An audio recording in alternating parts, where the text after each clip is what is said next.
در صفحه 14 همچنان میخوایم بریم نگاهی به بحث استفاده از فعل سر داشته باشیم و به عبارت بهتر میخواد کاربردهای فعل سر رو بگه. تا الان چی آموختید؟ خودمون مرور بکنیم. میدونید که اسمتون رو میتونید با فعل سر بگید. همچنین اینی که ملیتتون چیه، مثلا ایرانی هستید و البته قراره که اون ملیت و اهلیتتون رو با نام کشورم بتونید بگید. یعنی مثلا من هستم از فلان کشور. این سه تا کاربردیه که تو صفحات قبلی دیدید. حالا جلوتر هم انشالله با مشاغل آشنا میشید، یاد میگیرید با فعل سر میتونید شغلتون رو بگید. کاربرد ماشاءالله زیاد داره، ولی خب اینا دیگه معروف ها و مبتدی هاش هستش. فعلا بریم یک موضوع بکنیم به اوسو، یعنی کاربرد فعل سر. میگه لعد، بچه‌ها دارم کجا رو میخونم؟ خط اول در صفحه 14. لعد los usos del verbo ser، بخوانید کاربردهای فعل سر رو. observad los ejemplos y completad، میگه یک نظارتی هم به مثال ها داشته باشید و کاملشون کنید. این کادره میگه nombre del país یا ciudad. پایس یعنی کشور، ciudad یعنی شهر. nombre de persona اسم شخص و در پایان nacionalidad یا origen یعنی ملیت و اون ریشه اهلیت. اوریخن هم واژه اوریجینال از این اومده، اون اصل و نسبتون. مثلا بعضیا دیدی تو تهران خیلی راستش وجود داره که بزرگوارانی هستن که اهل سمنانن، اهل تبریزن، اهل شیرازن، اهل زنجان هستن، ولی خب دارن تو تهران زندگی میکنن. اونا اوریخنشون اون شهرهایی هستش که متولد شدن. حالا داخل کادر سبز رنگ میگه usos del verbo ser para identificar، برای خدمتتون عرض بشود معرفی کردن و هویت یابی یک شخصی میتونید از فعل سر استفاده کنید. شماره 1 به نظر من همون نمره د پرسونا منظورشه. یعنی برای معرفی یک شخصی میگید مثلا سوی فلانی، ارس فلانی، همون نمره د پرسونا رو تو شماره 1 بنویسید. از اون 3 تا عبارت کادر نقطه چینی بالا وسطی رو تو شماره 1 بنویسید. شماره 2 خودش لو داده دیگه، میخواد ملیت و اوریخن رو به کار ببره. میگه para decir la nacionalidad o el origen، برای گفتن، decir یعنی گفتن، برای گفتن ملیت یا، بچه اون او یعنی یا، ای هم که به صورت ایگریگا نوشته میشه یعنی و. پس و همچنین یا اسپانیایی رو هم ما الان بلدیم. میخواد بگه که برای ملیت و اون ریشتون میتونید از فعل سر استفاده کنید. مثلا طرف گفته سوی مکسیکانا، مکسیکانا نگید بچه ها، تلفظ ایکس توی کشور مکزیک میشه خ. سوی مکسیکانا، یا مثلا بگه ارس کاتالان، شما کاتالانی هستید. اما میتونید از حرف اضافه د هم استفاده کنید و نمره دل پاییس یا سیوداد رو بگید. سوی د فلانجا، مثلا ما هم میتونیم بگیم سوی ایرانی، هم میتونیم بگیم سوی د ایران. کارمون با این کادر هم تموم شد. بریم سراغ آخرین شماره اپیگرافی که ملاحظه فرمودید. شماره 4 میگه como te sientes con el español. te sientes بچه این چه حسی میکنید؟ دوباره از افعال انعکاسیه، فعل سنتیرسه هستش، یعنی بگید ببینم چگونه حس میکنید با زبان اسپانیایی. تا الان که بودن یه درس رو داریم به اواخرش میرسونیم. مثل این خانومه نربیوسو یا نربیسا هستید؟ مثل این آقای حوصلتون سر رفته ابوریدو یا ابوریدا هستید؟ مثل این شخص سوم که من امیدوارم مثل ایشون باشید کنتنتو یا فلیس هستید؟ یعنی خوشحال و خوشنودید؟ یا ترانکیلا یعنی آرام، خیلی نه آنچنان شادمانید، نه مثلا حوصله سر رفته و عصبید و این مسائل. امیدوارم که همگی شماره 3 باشید، نهایتا شماره 4 باشید و فکر میکنم با این زبان زیبا کسی نربیوسو یا نربیوسا نشده، عصبی نشده. ولی خب ممکنه به خاطر اینقدر سبک بودن مطالب ابوریدو شده باشید، مخصوصا اگر حوصله کرده باشید از درس‌های رایگان کانال ما بیشتر از 2-3 تا گوش داده باشید. آخه بعضی هستن میگن سلام آقای کاویانی، ما کل 60 تا درسنامه رایگان موجود تو کانالتون فعلا 60 تا گذاشتید و گوش دادیم میگم به خدا لازم نیست، خودشون پراکنده یک سری درس ها رو، پس شما بلدی الان بیا برو شروع کن کتابو بخون. اگه واقعا کسی الان رفته باشه 60 تا که چی 20 تا از درسنامه رایگانم گوش داده باشه تا الان مطمئنا هیچ چیز جدیدی ندیده، ممکنه حوصله‌اش سر رفته باشه، آبوریدو یا آبوریدا شده باشه. اما اگر بسنده کرده باشید به همون دوتا وایس بعید حوصله سر رفته باشه، چون به هر حال 5-6 صفحه‌ای رو داشتیم که مطالب خوبی داخلش مطرح شد. و بدین ترتیب میریم سراغ اپیگرافه مهم بعدی تحت عنوان presentaciones, saludos y despedidas، یعنی معرفی کردن و سلام علیک و خداحافظی. شماره یکش میگه observa las fotografías, lee los diálogos y clasificalos en formal o informal. یعنی 4 تا مکالمه است اینجا، زیر این 4 تا عکس بخونید، طبقه بندی کنید بر حسب خودمونی یا مؤدبانه، رسمی یا غیر رسمی. اوکی؟ من خودم لو بدم که نیاز به لو دادن به اون معنا هم نیستا. شما دقت کنید که دارید صیغه دوم شخص افعال رو میبینید یا دارید صیغه سوم شخص میبینید، دارید ضمیر تو میبینید یا ضمیر اوستد میبینید. این میشه ما تفاوت رسمی و غیر رسمی. اگر حواستون به چنین نکته‌ای باشه، دیالوگ اول و آخر خودمونین، دیالوگ های وسطی یعنی دیالوگو دوس و دیالوگو ترس رسمی به حساب میان. ولی بریم متن ها رو بخونیم که خیلی کار بردن. بچه‌ها من یک بار میخونم سپس باز میگردم با خوانش مجدد ترجمه میکنم. میفرماید که بعد آخه نکته جالبم اینجاست که علامت اسپیکر نداره اینجا، یعنی این متن داخل CD کتابتون تلفظ نشده، پس من واقعا جا داره یه بار بدون که تلفظ کنم فقط بخونم که گوش شما با خوانش این دیالوگ های خوب آشنا بشه. Diálogo 1. Hola Inés, ¿qué tal estás? Muy bien, gracias. ¿Y tú? ¿Cómo estás? حالا بریم Diálogo 2. Buenos días. ¿Es usted la abuela de Marga? ¿Verdad? Sí, soy yo. Yo soy Mercedes, la amiga de Marga. ¿Cómo está usted? بریم سراغ Diálogo 3.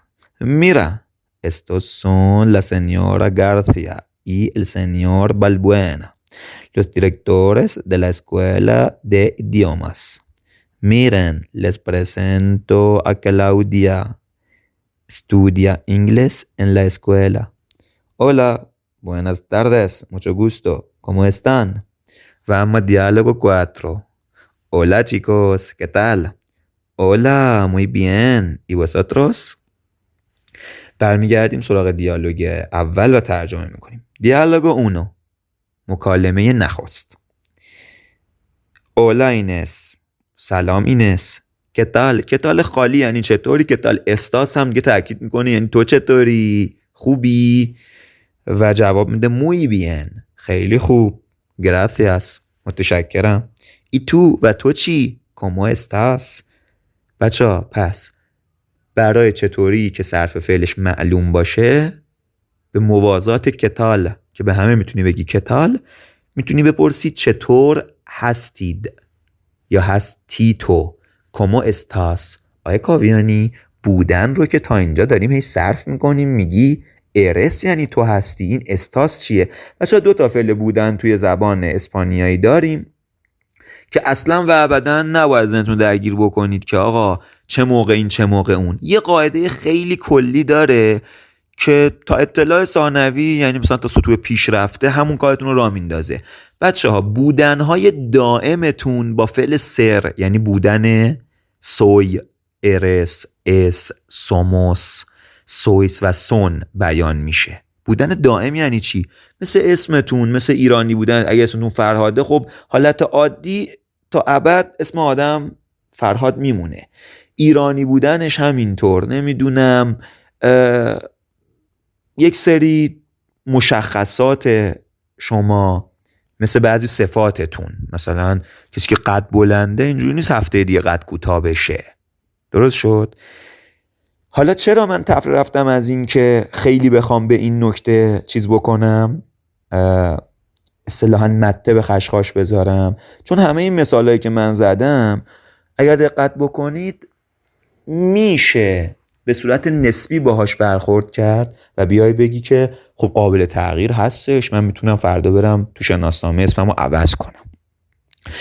بعضی از کشورها تابعیت جدید میدن، نمیدونم اقامت میدن، من شاید حوصله کنم برم کلا تابعیتمو عوض کنم دیگه ایرانی نباشم، حالا به طریقی مثلا واسه خانوما راحت تره با ازدواج، با خیلی چیزها، با زایمان کردن تو برخی کشورها، و حالا نمیخوام اون رو بحث حقوقیش رو باز بکنم. یعنی میگم بله قابل تغییره که یک خانومی مخصوصا دیگه ایرانی نباشه، دیگه ژاپنی نباشه، دیگه فرانسوی نباشه.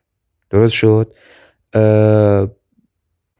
یا در مورد صفات، مثلا من زرنگی کردم صفت قد بلندی رو گفتم که بله قد بلند نمیتونه فردا قد کوتاه بشه، اما یه آدم چاق میتونه رژیم بگیره لاغر بشه، یه آدم عجول میتونه صبور بشه. اما نه دیگه، معروفه که صفات قفل آدما شدن. درست شد؟ یعنی فردا هم که این شخص صبور بشه، حالا صبور بودن دیگه قفلش شده، اون موقع بازم با همون فعل سر میگی.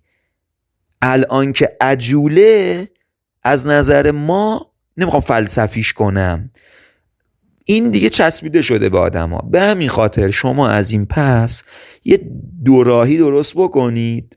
مثلا چند درصد دیگه میخواید با وضعیت تأهل آشنا بشید. واسهتون سوال باشه وقتی میخوای بگی هستم مجرد متأهل مطلق بیوه، از چه فعلی باید استفاده بکنم؟ دیگه ولش کن این فلسفه‌ای که دائمه، موقته، چیه. یاد خواهید گرفت که مثلا مجرد بودن و مثلا باید با فعل سر بگی، در حالی که اتفاقا آدم‌ها که تا ابد مجرد نمیمونن، که بودن دائم نیستش. که میدونید چی میخوام بگم؟ خواهشاً پس مباحث فلسفی برای سر و استار مطرح نکنید، خورد یاد بگیرید. الان اینجا در بالای صفحه 14 آموختیم که برای اسمتون، اهلیتتون، کشورتون، من لو دادم برای وضعیت تأهلتون، برای شغلتون.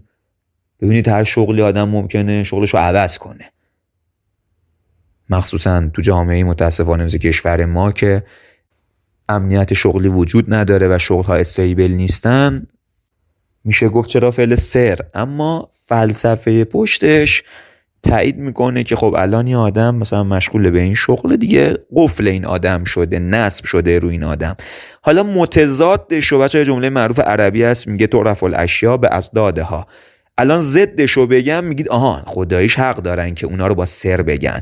استار واسه چه موقعیه؟ واسه بودنهای موقت، مثل حال و احوال.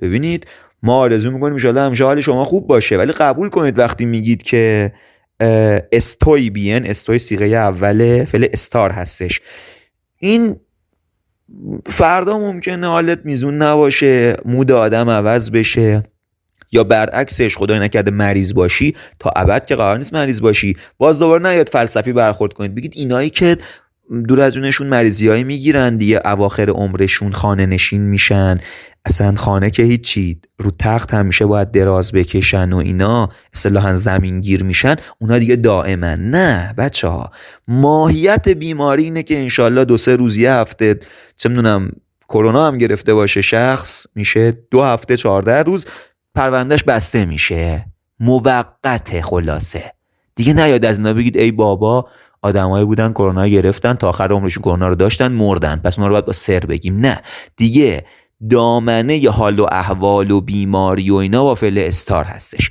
الان اینجا میگه کمو استاس، چطور هستی موقت. چرا؟ چون چه خوب باشی چه بد فردا معلوم نیست همین حال و احوال رو داشته باشی. بریم سراغ شماره 2. میگه بوئنوس دیاس اس usted la abuela de marca abuela. بچه این مادر بزرگ. میگه روزتون بخیر. آیا شما هستید؟ آیا کاویانی هستید از کجا آوردی؟ هستید که میشد سویس، چرا اینجا اس رو داری هستید ترجمه میکنی؟ چون تو فارسی ما مجبوریم، ترجمه اس میشه او هست، ولی واقعا اوستد که معنای غایب نداره، که معنای مخاطب مؤدبانه داره. مجبورم دست به دامن شما و هستید بشم، انگار که دارم میگم سویس و سوتروس. نه، اینجا میگه آیا شما هستی مادر بزرگ مارگا برداد؟ درسته؟ این درسته حکم تک کوئسشنای انگلیسی رو داره که در پایان میگه درسته. بچه‌ها که آلمانی هم بلد هستن اون اودایی که آخر جملات سوالی مطرح میکنیم میگیم اینطور نیست. این جمله‌ای که من گفتم مثلا میپرسم که شما فکر میکنم اهل ژاپن باشید، خب چهره ژاپنیا و چینیا و اینا معلومه دیگه، حدس میزنید طرف ژاپنیاش میگه برداد؟ درسته؟ درست حدس زدم؟ اشتباه نمیکنم؟ طرف جواب میده سی سویو من هستم. بچه ها ببینید ممکنه اینجا توهم ایجاد بشه که تو سوال داره از مادر بزرگه میپرسه که آیا شما هستید، اس رو به عنوان فعل آورده قبل از اوستد، پس سوالی کردن تو اسپانیایی جایگاه فعل و فاعل باید عوض بشه. همون لحظه اومده تو خط بعدیش گفته سویو، یعنی جمله خبری به جای اینکه بگه یو سوی گفته سویو، که تأکید کنه که آقا جان جابجایی فعل و فاعل و اینی که چی اول بیاد چی دوم بیاد اصلا ربطی به سوالی خبری اینا نداره. در زبان اسپانیایی هیچ آداب و ترتیبی مجو. میگه بله من هستم مادر بزرگ فلانی. طرفم میگه یو سوی مرسدس، منم مرسدس هستم. لا امیگا د مارگا، من دوست مارگا هستم. کامو استا اوستد، شما حالتون چطوره خانم مادر بزرگ؟ اما دیالوگو ترس میگه میرا نگاه کن. Estos son la señora García y el señor Balbuena. میگه نگاه کن اینها هستند خانم گارسیا و جناب آقای بالبوئنا. Los directores de la escuela de idiomas، مدیران مدرسه زبانهای خارجی. حالا رو میکنه به خود اون دوتا، یعنی سرکار خانم گارسیا و جناب آقای بالبوئنا. میگه میرن. بچه ها میرا خودمونی بود، میرن خیلی زوده ها، ولی خب یاد بگیرید که با تبدیل اون آ به ا مؤدبانه میکنه قضیه رو. میگه لطفاً نگاه بفرمایید. بالا میگفت نگاه کن، هی نگاه کن. اینجا میگه لطفاً نگاه بفرمایید. les presento a Claudia، به شما معرفی میکنم کلاودیا رو. این دوست من هستش که estudia inglés en la escuela، که مطالعه میکند زبان انگلیسی در مدرسه. Hola buenas tardes mucho gusto، سلام علیک میکنه و میگه که عصرتون بخیر. mucho gusto اصطلاحیه برای بیان خوش وقتم از آشناییتون و دیدارتون. و در پایان میگه کمو استان، حال و احوال شما چطوره؟ خیلی خوشحالم از آشنایی شما، حال شما چطور هست؟ و در پایان دیالوگو کواترو یک دیالوگوی اینفورمال هستش. میگه اولا چیکوس، سلام بچه ها. تو بعضی جاها نینیوس هم میگن. بچه ها فرق نینیو و چیکو اینه که نینیو به نوزاد میگن، چیکو به بچه به معنای نوجوان. به هم خاطر تو جمع آدم های با این قد و قواره باید بگی اولا چیکوس. اما من شنیدم که بچه ها رو مثل فارسی خودمون که چطورید بچه ها، چون خودش تو فارسی ما به جوونا نمیگیم بچه، مثلا بگیم هی بچه خب ناراحت میشه. اتفاقا به بچه به سنین خیلی پایین میگیم، یعنی خودش میشه گفت بچه بیشتر مترادف با نینیو. پس بنابراین موقع بگی سلام بچه ها بهتره بگیم اولا نینیوس. و میگن انصافا مخصوصا تو اسپانیایی خود مادرید. اما چیکوس دیگه همه جا معروفه که اولا چیکوس کاربرد داره، مخصوصا برای اتفاقا سنین بالا، برای مثلا دانشجوها سنین 15 18 20 20 خورده ای سال. میگه کتال چطورید؟ میبینید بچه‌ها کتال دیگه نه صرف داره نه مفرد و جمع داره. به یه نفر گفته کتال، اینجا هم به جمع میگه کتال. و اینجا هم پاسخ میده اولا موی بین ای واساتروس، ماها خوبیم شما چطورید؟ صفحه 14 تمام. بریم سراغ صفحه 15.